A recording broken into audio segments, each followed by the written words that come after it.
네, 예전에 호기심 천국이라는 방송이 있었습니다. 아주 옛날 방송인데 그 방송에 어떤 컨셉이 있냐면 어떤 궁금한 거 아니면 사람들이 긴가민가 하는 것들을 주제로 삼아서 이게 실험을 해보는 거예요. 그래서 이게 진짜인지 아닌지 정말 말이 되는지 아닌지 이거 참 어찌 보면 뭐 이런 것까지 실험해 하는 것까지도 실험해서 사람들의 궁금증을 해결해 줬던 그런 방송이 있었는데 제가 아주 마음에 각인돼서 잊혀지지 않는 한 방송이 있습니다. 그게 뭐냐면 우리나라 그 속담 중에 남의 떡이 그다음에 무슨 말이죠? 커 보인다. 이게 진짜냐 아니냐 이거를 실험을 하는데요. 계산이 좀 약한 그 유치원생들을 여러 명 모아서 두 그룹으로 나눕니다. 그래서 테이블 두 개를 두고 각각 테이블에 넓은 접시를 둔 다음에 거기다가 사탕을 아이들이 좋아하는 사탕을 쏙히 쌓아놓은 거예요. 그런데 중요한 점은 아이들이 보기에는 이 숫자를 세기 힘들 만큼 사탕이 많지만 숫자가 똑같게 맞춘 거예요. 근데 그 아이들에게 사탕을 준 다음에 똑같이 묻습니다. 너희들이 받은 사탕하고 저쪽에 멀리 있는 테이블에 친구들이 받은 사탕하고 어떤 게 더 많아 보이니? 라고 했더니 아이들 중에 과연 몇 프로가 저쪽이 더 많아요 했을까요? 한 명도 예외 없이 저게 더 많아요. 저걸 주세요. 이렇게 해요. 그래서 그때 방송의 주제 남의 떡이 커 보인다는 진실 이렇게 결론을 냈는데 저는 그걸 보면서 뭘 느꼈냐면 하나님께서 원래 만드신 인간은 그 마음이 없었어요. 그런데 창세기 3장에 최초의 범죄가 시작됨과 함께 하나님의 형상, 하나님의 모양 그 성품들이 다 파괴되고 난 다음에 그때부터 모든 사람들은 태어날 때부터 남의 떡이 어떻게 보입니까? 커 보이고 사촌이 땅을 사면 배가 아프고 이게 아예 죄의 습성으로 사람들의 삶에 각인이 되어 있는 거예요. 이것은 누구도 예외가 될 수 없는 인간의 공통사항이고 우리 성도님들처럼 이 시간에 다른 곳에 있지 않고 하나님께 예배하기 위하여 마음과 시간을 정하고 이 자리에 계신 우리 성도님들도 그리고 말씀을 준비하여 서 있는 저도 모두 여기서 벗어날 수 없는 참으로 안타까운 그런 인간의 연약함이다라는 것이 성경이 우리에게 알려주는 진실입니다. 그래서 이렇게 남의 떡이 커 보이는 연약한 마음 또 사촌이 땅을 사면 축하해 주는 것이 아니라 일단 배가 아프기 시작하는 이 연약한 마음을 갖고 있는 우리들에게 하나님께서 갖고 계신 마음이 뭐냐면 너희들 죄의 영향력 아래 그런 약점을 갖고 있지만 그러나 나의 백성은 다르게 살아야 한다. 이게 우리를 향하신 하나님의 마음이고 그 마음이 어디에 담겨 있냐면 오늘 드디어 마무리되는 10계명의 마지막 10번째 계명에 그 하나님의 마음이 담겨져 있습니다. 자, 우리 한번 소일이 문답 79문 우리 화면을 보시면서 제가 질문하면 답변을 이어서 합니다. 제 10계명은 무엇입니까? 자, 시작.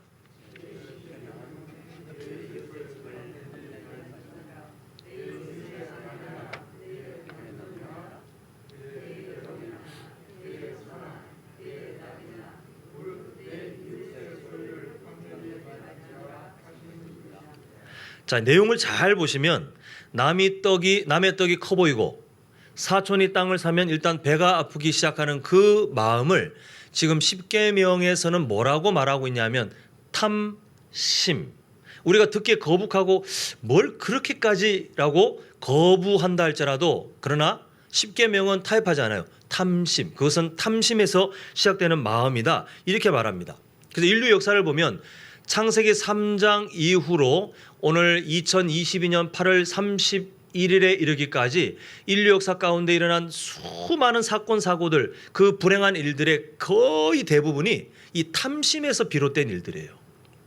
이 탐심이 관계를 깨뜨리고 탐심이 하나님의 진리에서 떠나게 만들고 탐심이 하나님께서 만드신 평화를 깨어지게 해서 이 세상에 여러 가지 안 좋은 일들이 되도록 만드는 것을 보게 됩니다. 그래서 하나님께서는 예수님 믿는 우리들이 여전히 그 약점을 갖고 있고 우리가 분명한 거는 지금 다들 참 아름답게 신앙생활 하시면서 지금까지 지내오신 것은 맞지만 천국 가시기 직전까지 이 마음을 스스로 해결할 수가 없어요. 다른 사람에게 이런 탐심 남의 것이 더 커 보이는 마음, 사촌이 땅을 사면 배가 아파지는 그 마음이 우리가 뭐 다른 세상의 어떤 종교나 그런 문화처럼 우리가 돌을 닦고 나 명상을 하고 묵상을 하고 해서 해결될 것이 아니라 우리가 지울 수 없는 연약한 공통점인데, 그러다 보니 하나님께서는 아예 적극적으로 너희들 그렇게 하지 마라고 명령을 하고 계시는 것을 보게 됩니다. 그래서 우리를 보호하시려고, 우리의 경건을, 우리의 거룩을 보호하시려고 하나님께서 경계하고 계시는데, 하나님께서 경계하시는 탐심이 크게 두 종류예요. 하나는 우리가 누가 봐도 저 사람 욕심쟁이네, 저 사람 진짜 욕심 많네라고 할 만한 그런 삶, 그 탐심이 있는데요.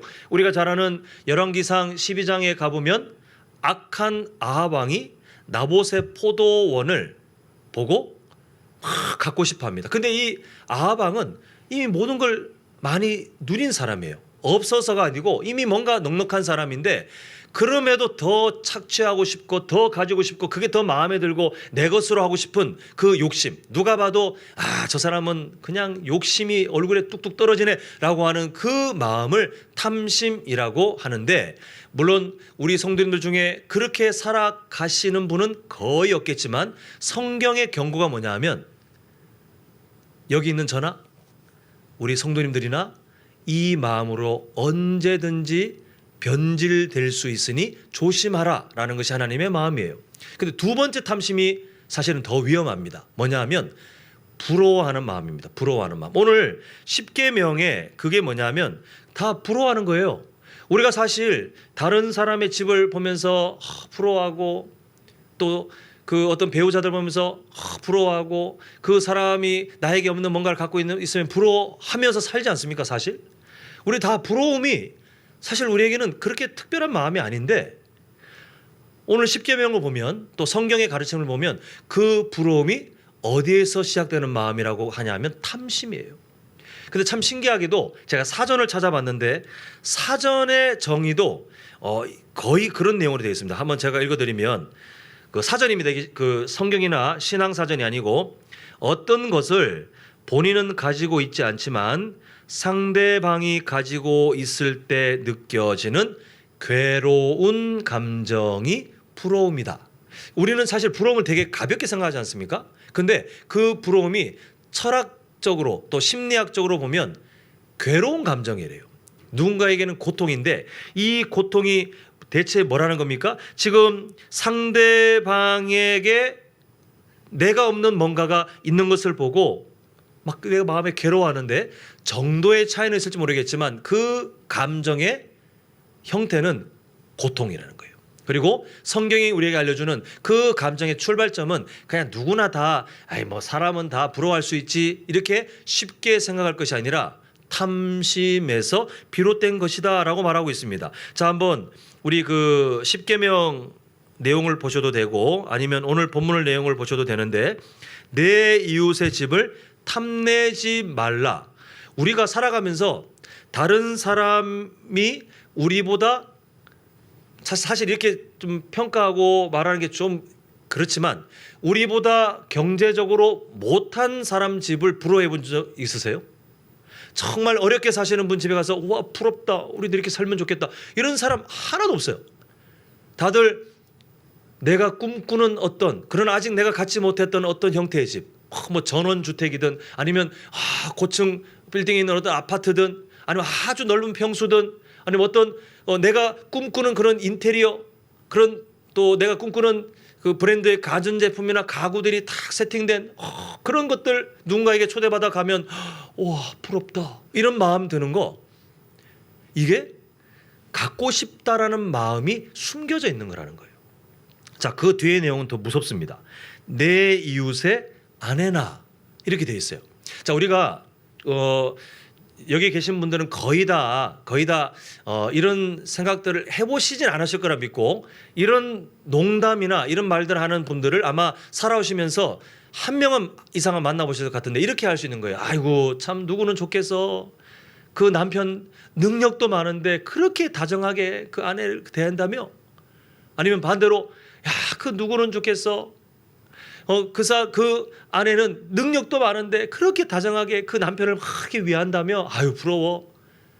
이렇게 말하는 게 그냥 중년의 어떤 남자나 여자가 쉽게 툭 던질 수 있는 마치 칭찬이든 아니면 그냥 부러움이든 이렇게 말할 수 있는 것 같지만 그러나 그 밑에 깔리는 게 뭐냐면 그런 이성과 살고 싶어. 이런 마음이 탐심이 깔려 있다는 거예요. 그 뒤에 오늘 우리 본문의 내용에 그 뒤에 이웃의 소유도 다 마찬가지예요. 우리가 부러움에 대해서 우리는 지금부터라도 경계해야 됩니다. 그 부러움의 출발은 세상 사람들은 괜찮아 보일지 모르겠지만 그 부러움의 출발은 항상 그걸 갖고 싶어. 나는 왜 이게 없지? 이렇게 뭔가 부족함을 느끼거나 아니면 그것에 대해서 내 것으로 하고 싶은 마음이 아주 밑에 숨겨져 있는 그 마음이 바로 부러움이다라고 말합니다. 이렇게 두 종류. 하나는 누가 봐도 욕심쟁이, 또 하나는 부러움이 뭔 죄입니까? 라고 하지만 그러나 알고 보니 그 마음의 출발이 탐심에서 시작되는 것이기 때문에 경계해야 한다는 우리 일상의 그 위험, 이 두 가지 탐심을 보았는데 우리가 말씀을 전하는 저도 잘 빠질 수 있는 함정이고 말씀을 듣는 우리 성도님들도 잘 빠질 수 있는 함정인데 이게 뭐냐 하면 남의 이야기로 설교를 들을 때가 있어요. 맞아. 그 사람은 오늘 말씀을 들어야 돼. 오늘 우리 남편이 우리 아내가 이 이야기를 들었어야 되는데 이렇게 남의 이야기로 듣는 것이 아니라 우리의 바로 내 자신의 이야기로 말씀을 들어야 우리는 십계명 10번째를 통하여 우리를 보호하시는 하나님의 마음을 알 수 있습니다. 자, 한번 저를 따라합니다. 한 손을 들으시고 그 손을 각자의 가슴에 올리시고 저를 따라합니다. 나도 예외가 아닙니다. 자, 다시 한번 나도 예외가 아닙니다. 동의하십니까? 자, 그럼 이 손을 그대로 옆에 있는 분들에게 보시면서 성도님도 예외가 아닙니다. 한번 잘 알려주세요. 성도님도 예외가 아닙니다. 네, 우리가 탐심을 가질 수 있고 이미 가지고 있을 수 있다는 이거는 누구도 예외가 아닙니다. 자, 그러면 우리가 지금 79문을 봤는데 원래 다음 순서로는 80문, 소유리문답 80문을 봐야 되지만 요건 결론으로 우리가 보도록 하고 81문을 한번 먼저 보도록 하겠습니다. 제가 질문했습니다. 제 10계명이 금하는 것은 무엇입니까? 자, 답변합니다. 시작.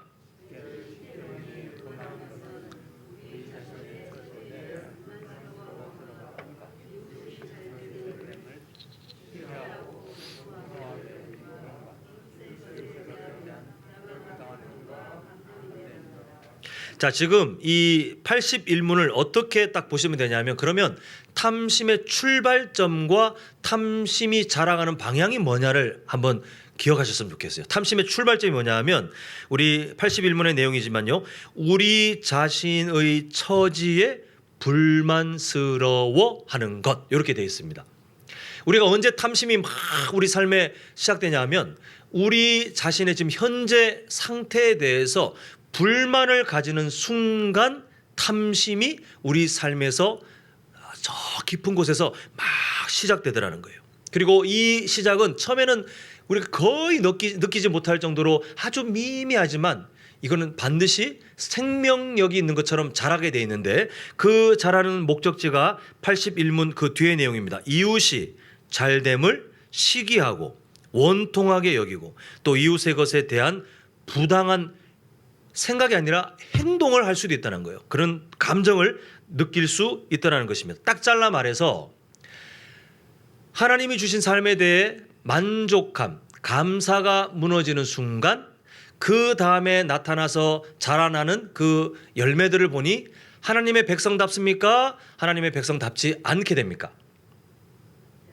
네, 하나님의 백성답지 않게 된다는 것이 이 81문의 경고예요. 그래서 우리는 하나님의 백성이 이 세상에 살아가면서 하나님의 백성이 어떻게 살아가는지를 우리 삶을 통해서 보여주는 우리 올해 목표 아닙니까?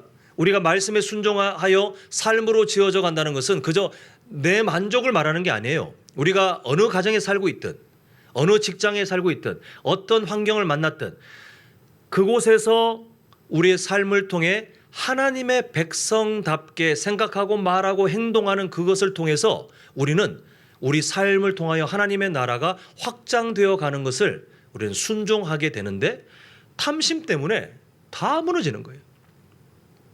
이웃을 사랑하기는커녕 이웃의 잘됨을 시기하고 그것을 원통하게 여기고 이게 하나님의 백성답지 않은 마음이잖아요. 예수님의 마음이 아니에요. 이웃의 것에 대해서 심지어 부당한 행동까지 그것을 갖기 위해서 막 어떤 사람은 훔치거나 아니면 아합처럼 힘으로 억누르거나 이런 악한 행동으로까지 자라갈 수 있다는 것이 이 탐심이 갖고 있는 무서움이라는 것입니다. 그래서 하나님께서는 우리의 거룩을 지키기 위해서 이 탐심에 대해서 경고하고 계신데, 근데 이렇게 딱 멈추면 너무 절망이에요. 왜냐하면 우리는 태어날 때부터 죄의 그 습성, 탐심, 이 마음이 우리 안에 이미 있고 이게 인간의 힘으로 줄일 수도 없고, 그리고 예수님 안 믿는 사람들에게 국한된 이야기가 아니라 예수님 믿는 우리도 예외가 될 수 없다는 것, 이것을 생각하면 우리 마음이 참 겁도 나고 부담되겠지만, 그러나 하나님께서는 오히려 이런 상황 가운데 우리에게 해결할 수 있는 적극적인 비결을 알려주시는데요. 그게 80문에서 보여집니다. 자, 우리 한번 80문 제가 질문 읽습니다. 제 10계명이 명하는 것은 무엇입니까? 자, 답변하겠습니다. 시작.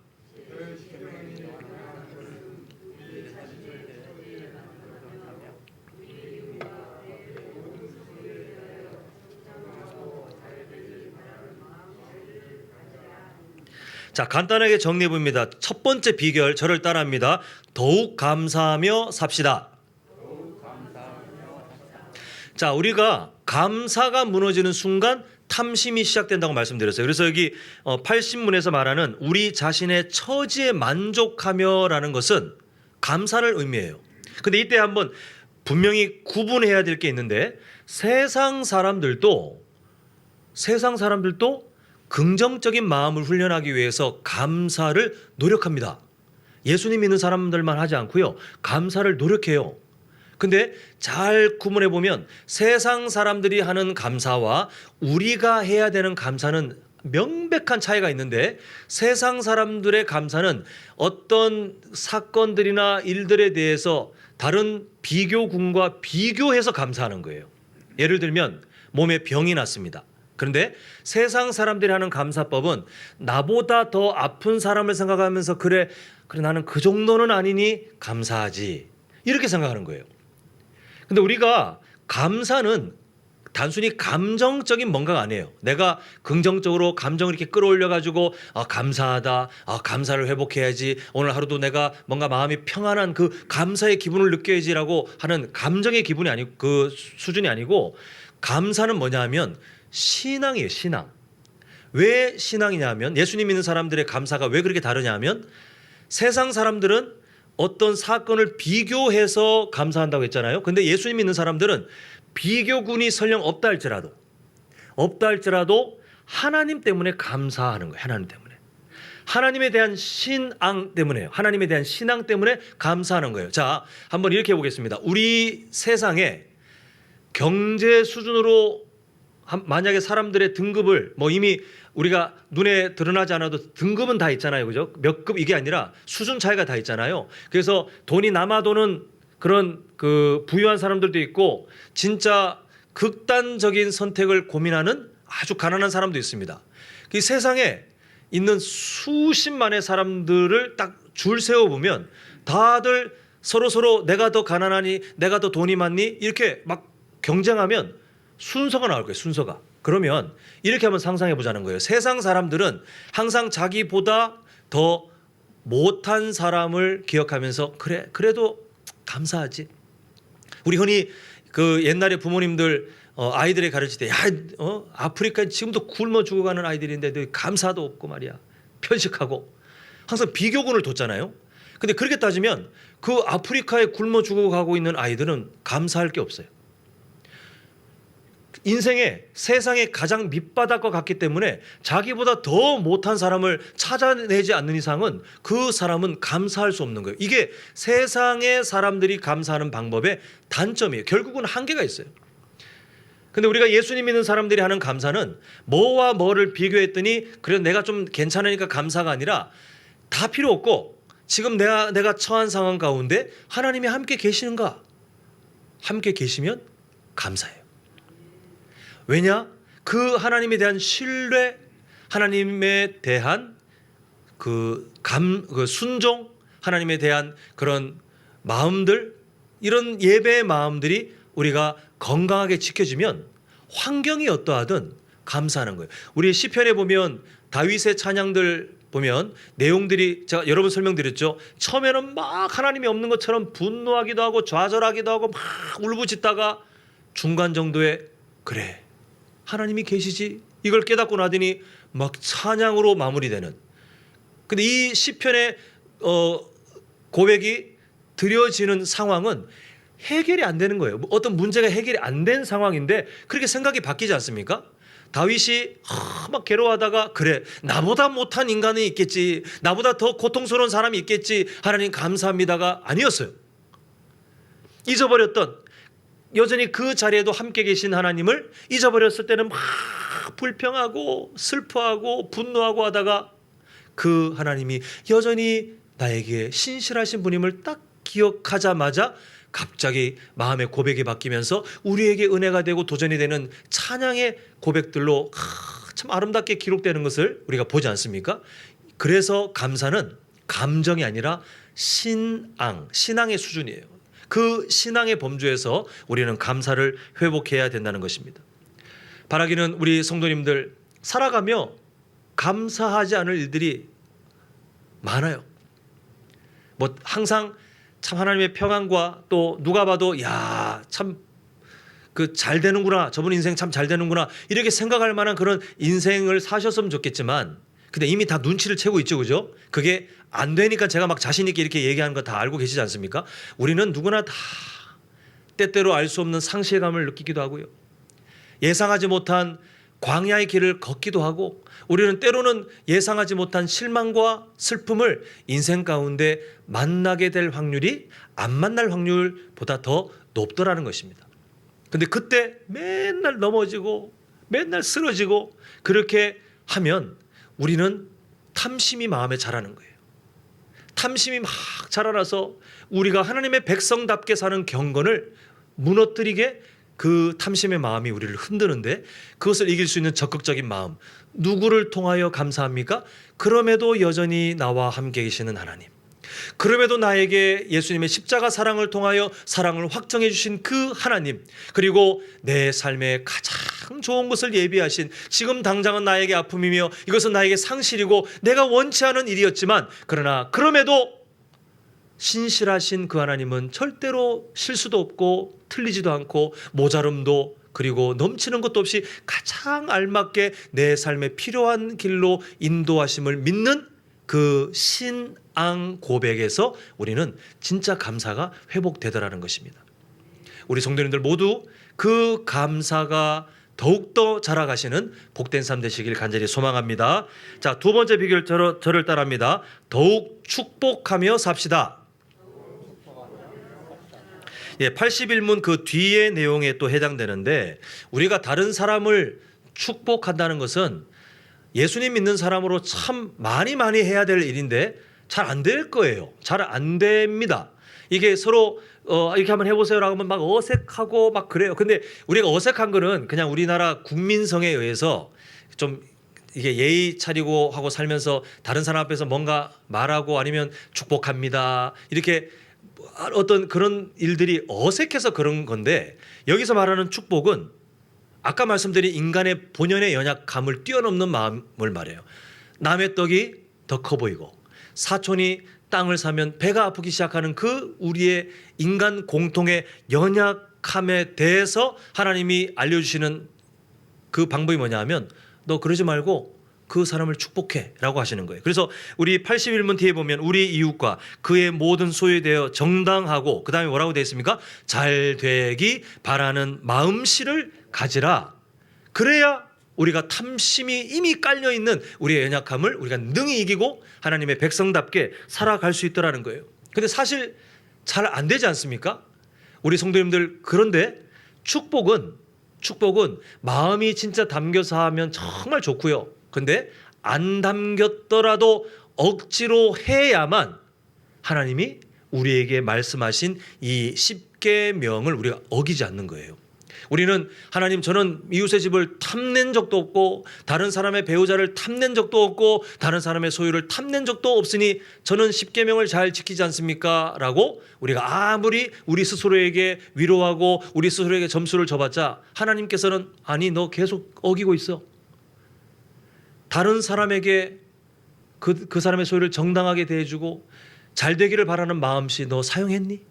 여전히 남의 것이 더 커 보이게 많은 그 마음에 열심히 달려가고 여전히 사촌이 땅을 사면 배부터 아파지는 너의 마음에 대해서 너는 자각이나 하고 있니? 라고 하나님께서 우리에게 말씀하시기 때문에 우리 성도님들 오늘 이 십계명 정리하면서 반드시 기억하셔서 우리가 다른 사람이 더 잘 되기를 바라고 심지어 나보다 더 나은 사람 우리가 뭘 축복합니까? 라고 생각이 되신다 할지라도 하라는 거예요. 하나님 마음은 억지로라도 하라는 거예요. 나에게 상처를 준 사람이라 할지라도 축복하라는 거예요. 그런데 그 이유가 뭐냐 하면 우리가 잘 되길 바라시는 거예요. 아까 말씀드렸죠. 하나님께서 십계명 이 10번째 계명을 왜 주셨습니까? 우리가 그냥 이대로 살면 하나님 아시는 거예요. 우리 마음에 지금 우리 마음의 구멍이 하나 뻥 뚫려서 이쪽으로 막 피가 콸콸콸 새고 있으면 출혈로 다 죽잖아요. 쇼크가 와서. 하나님께서 이 구멍이 천국 가기 전까지 완전히 막히지 않는 것을 아시기 때문에 이 살이 돋아나서 막히지 않는 것을 아시기 때문에 하나님께서 우리에게 이 출혈이 일어나는 것을 지혈할 수 있는 붕대를 덧붙이신 다음에 너 이거 꽉 누르고 있어. 이거 손 떼면 큰일 난다. 이렇게 명령하신 거예요. 우리를 지키시기 위해서. 우리가 잘 되기 위해서 하나님이 이 십계명 10번째 명령을 하나님께서 그렇게 주신 거예요. 근데 미련한 사람들은 손을 떼는 거예요. 콸콸콸콸콸콸. 지혜로운 사람은 계속 누르고 있는 게 얼마나 불편합니까?